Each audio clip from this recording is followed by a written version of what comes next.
ओम नमः शिवाय। नमस्कार, स्वागत है आप सभी का मेरे भक्ति भावना यूट्यूब चैनल पर। आज मैं आपको संतान सप्तमी की व्रत कथा सुनाऊंगा और नियम भी बताऊंगा कि उनके क्या नियम हैं और किस प्रकार से इसका पालन किया जाता है। संतान सप्तमी व्रत बहुत ही शुभ व्रत होता है और इसके करने से संतान की प्राप्ति होती है। जिनको भी संतान की प्राप्ति नहीं हुई है उनको संतान की प्राप्ति होती है। और यह व्रत स्वयं लोमस ऋषि ने माता देवकी को बताया था।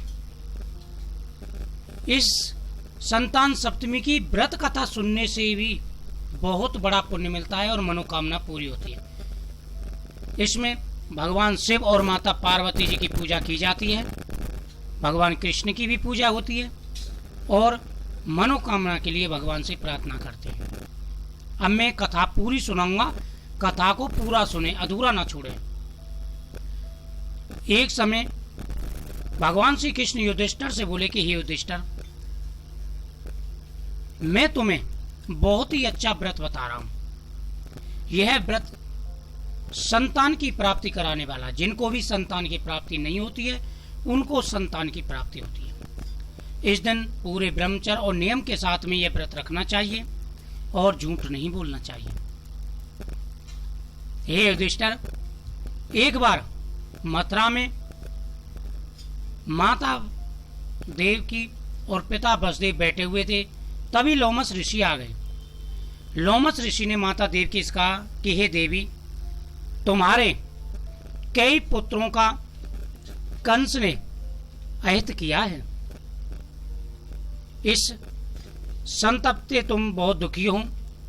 मैं तुम्हें एक व्रत बताता हूं जिसके करने से तुम्हें जो दुख है यह दुख तुम्हारा दूर हो जाएगा और सारी व्याधियां दूर हो जाएंगी। माता देवकी ने कहा कि हे ऋषिवर, यह कौन सा व्रत है जो मेरे इस दुख को दूर कर सके और उसकी क्या विधि है। लोमस ऋषि बोले कि यह व्रत संतान प्राप्ति करने वाला है। जिनके पुत्र की प्राप्ति नहीं हुई है उनको पुत्र की प्राप्ति होती है, जो पुत्री चाहते हैं उनको पुत्री की प्राप्ति होती है और संतान की जीवन भर रक्षा होती है, कभी भी कोई संकट नहीं आ सकता। अब मैं तुम्हें इसकी पौराणिक कथा सुनाता हूँ। अयोध्यापुरी में नहुस नाम का राजा राज्य करता था, जिसकी चंद्रमुखी नाम की पत्नी थी। उसी राज्य में विष्णुदत्त नाम का एक ब्राह्मण था, जिसकी रूपवती नाम की पत्नी थी। जो चंद्रवती थी राजा की पत्नी और ब्राह्मण की पत्नी रूपवती, दोनों में मित्रता थी।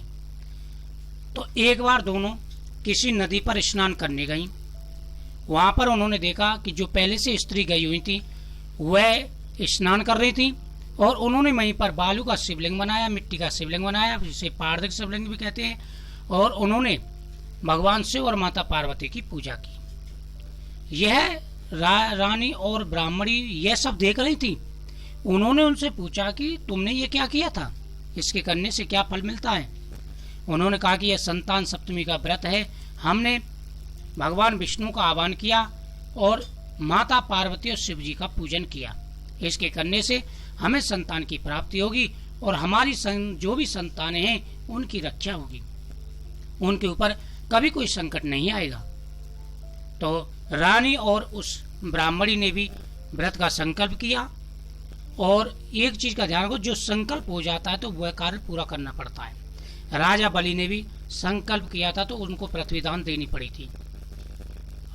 तो उन्होंने जो है संकल्प किया कि हम भी इस व्रत को करेंगे और उन्होंने धागा बांधा, लेकिन घर आकर के वह व्रत को भूल गई। कुछ समय बाद उनकी मृत्यु हो गई। तो जो रानी थी, जो नहुस राजा की पत्नी थी, वह बानरी हुई और जो ब्राह्मणी थी वो मुर्गी बनी। तो कुछ समय बाद उन्होंने ऐसी योनियां भुगती रही। उसके बाद में फिर वह दोबारा से, जो रानी थी वह ईश्वरी देवी, मथुरा के राजा थे पृथ्वीनाथ, उनकी पत्नी हुई। और जो ब्राह्मणी थी वो फिर भी ब्राह्मण की पत्नी हुई और उनका नाम था सुवसना। उस समय ब्राह्मणी जो थी उसको सब कुछ याद था पिछले जन्म का, लेकिन रानी को याद नहीं था। तो ब्राह्मणी जो है संतान सप्तमी व्रत रखती थी, जिससे उनको हष्ट पुष्ट सुंदर संतान की प्राप्ति हुई। लेकिन जो रानी थी ईश्वरी देवी, उसको कोई संतान नहीं हुई। उसके 2 संतानें हुई, वो भी कानी और बैरी थी। वो भी कुछ दिन के बाद जो है जीवित नहीं रही। तो एक बार सुभूषणा जो थी वह रानी के पास गई, उनको सत्तुना दी, और इससे रानी को बड़ा खेद हुआ। रानी ने उनके पुत्रों को भोजन करने के लिए बुलाया और उनका अहित करने का विचार किया, लेकिन उसने अनेकों प्रयास किए। नदी पर जाकर के सैनिकों को भेजा उनके पीछे, जो उनके ब्राह्मणी के बच्चे थे, तब भी अहित नहीं कर पाए। तो कई प्रकार से प्रयास किया, लेकिन वह सफल नहीं हुई। तो रानी को बड़ा आश्चर्य हुआ। उसने कहा कि मैंने इतने प्रयास किए, लेकिन ब्राह्मणी के जो पुत्र हैं उनका कुछ भी नहीं बिगड़ा है। इसका कोई ना कोई कारण तो है।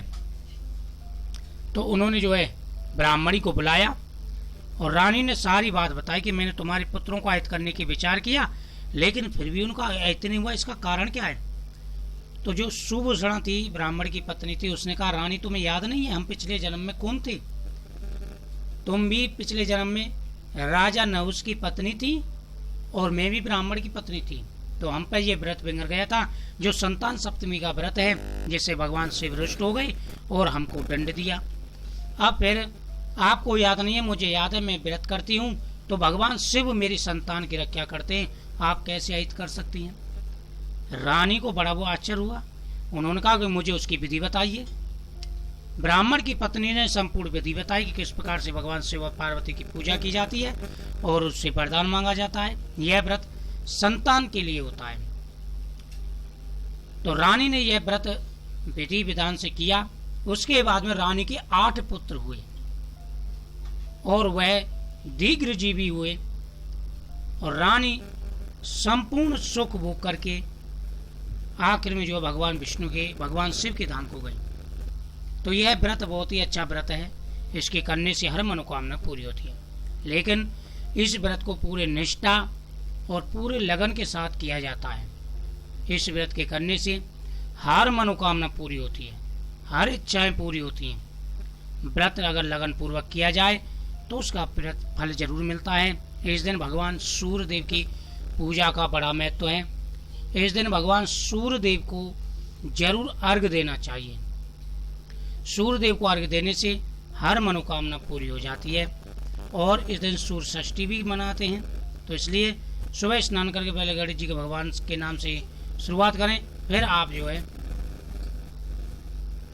व्रत का नियम करें और नियम पूर्वक इस व्रत को करें, इस कथा को सुने। इससे तुम्हारी हर मनोकामना पूरी होगी। ओम नमः शिवाय।